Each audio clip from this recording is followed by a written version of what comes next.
বাণিজ্য সম্প্রসারণ ও কূটনৈতিক সম্পর্ক জোরদারে ইউরোপ ও দক্ষিণ আমেরিকার 5 দেশে নতুন করে মিশন খুলছে বাংলাদেশ। 16 জুন অন্তর্বর্তী সরকারের স্থানীয় সরকার, পল্লী উন্নয়ন ও সমবায় উপদেষ্টা আসিফ মাহমুদ সজীব ভুঁইয়া তার ভেরিফাইড ফেসবুক পেজে দেয়া এক পোস্টে এ তথ্য জানান।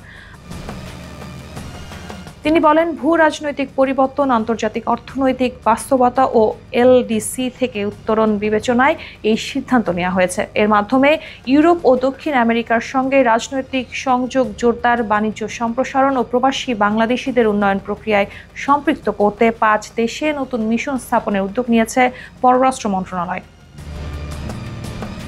তিনি আরও বলেন, আয়ারল্যান্ডের ডাবলিন, নরওয়ের অসলো, আর্জেন্টিনার বুয়েন্স এইরেস, জার্মানির ফ্র্যাঙ্কফুর্ট ও ব্রাজিলের সাও পাওলো শহরে এসব মিশন স্থাপন করা হবে। মন্ত্রণালয় বলেছে, স্থানীয় কূটনৈতিক মিশন কোনো অঞ্চলে বাংলাদেশের ভূ রাজনৈতিক প্রভাব বৃদ্ধির পাশাপাশি রাষ্ট্রীয় সক্ষমতার প্রতীক হিসেবে প্রবাসী বাংলাদেশিদের আত্মবিশ্বাস জোরদার করে। এছাড়া এটি স্বাগতিক দেশে স্থানীয় সরকারের নীতি প্রণয়নে বাংলাদেশের স্বার্থ কার্যকরভাবে প্রতিফলিত করার সুযোগ তৈরি করে।